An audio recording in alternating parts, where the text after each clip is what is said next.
Each year, the classmates select one classmate to give some remarks to the graduating class, and this year's graduates have selected Jordan Harriman.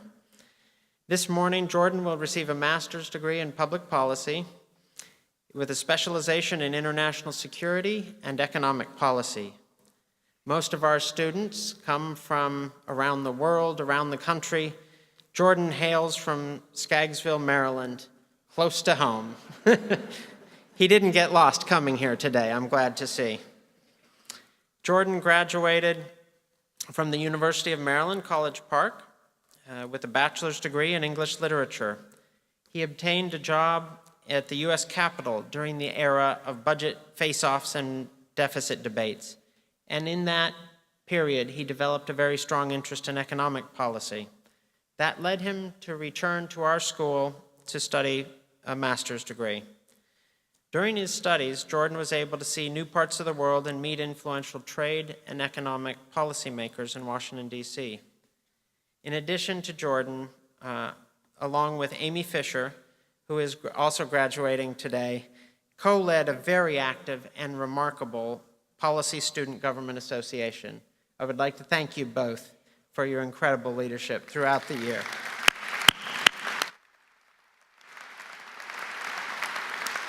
Jordan, the microphone is yours.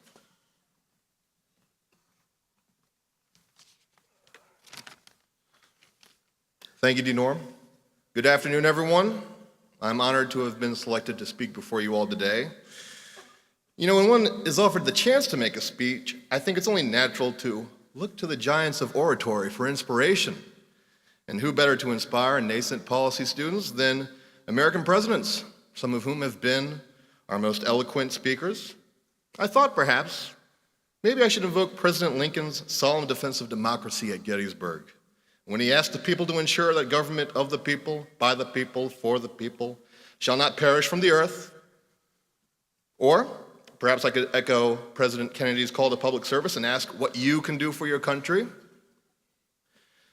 But the words that have struck with me the most have belonged to President Thomas J. Whitmore, who, in the classic American movie, Independence Day, in the summer of 1996, called on the world to declare, "We will not go quietly into the night. We will not vanish without a fight. We will survive. We will live on." Today, we celebrate our Independence Day.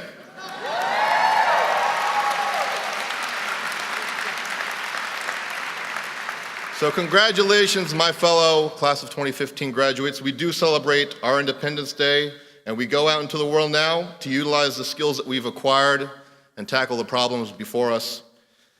But, of course, the real world's problems are not as obvious and as patent as a band of cinematic aliens. We know this. As we go out into the world, the problems that we face will be very real and very difficult. The impact on humanity and society will be no less dire. They are hard to confront and even harder to solve.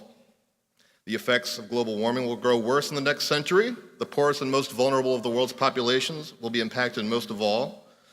The plight of Syrians, the Malaysian Rohingya, Northern African migrants, and others who are fleeing from civil conflict, they will continue on unabated.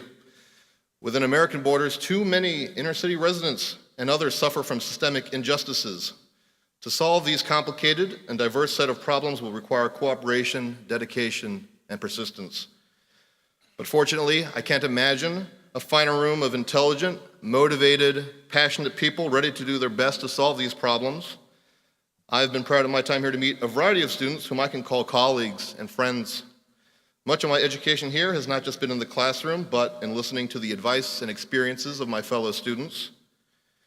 These students are not only committed around the classroom and around College Park, but they bring their commitment to service and social justice beyond, whether they're marching for criminal justice reform in Baltimore, fighting for long overdue gay and lesbian rights, or volunteering at locations around Washington, D.C. While I am honored to be here on stage before you, I represent just a tiny piece of the energy, knowledge, and enthusiasm of this incredible student body. Of course, in order to solve the issues we care passionately about, we need tools and inspiration from experts and mentors. And we have this school to thank for providing such mentors in our faculty, renowned practitioners, compassionate philosophers, and wise academics who have each in their way provided us with essential knowledge and support. I know many of my classmates have formed close bonds with the professors in their specializations, and I myself am grateful to a slew of professors who have provided me with sources of support and mentorship, whether it was here in College Park or on a class trip last year to Morocco. So to those professors, Professors Schwab and Dessler, Professors Gilmore and Crocker, amongst many others, I thank you for your support, and we thank you as well.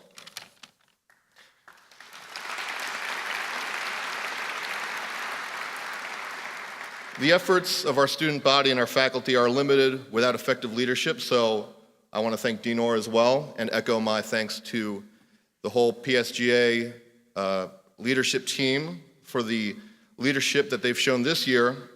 There have been many initiatives and connections made this year, which I think will strengthen the School of Public Policy into the future. Well, I based the beginning of this speech around a fictional American president calling on the planet to fight aliens, so I thought maybe I should end with something a little bit more humble and a little bit more dignified. So in order to do that, I've chosen a quote from one of our most important founding fathers, a relatively hidden quote, but I think the simplicity and honesty of it makes it worthy for a commencement. John Adams once said, "You will ever remember that all the end of study is to make yourself a good person and a useful citizen."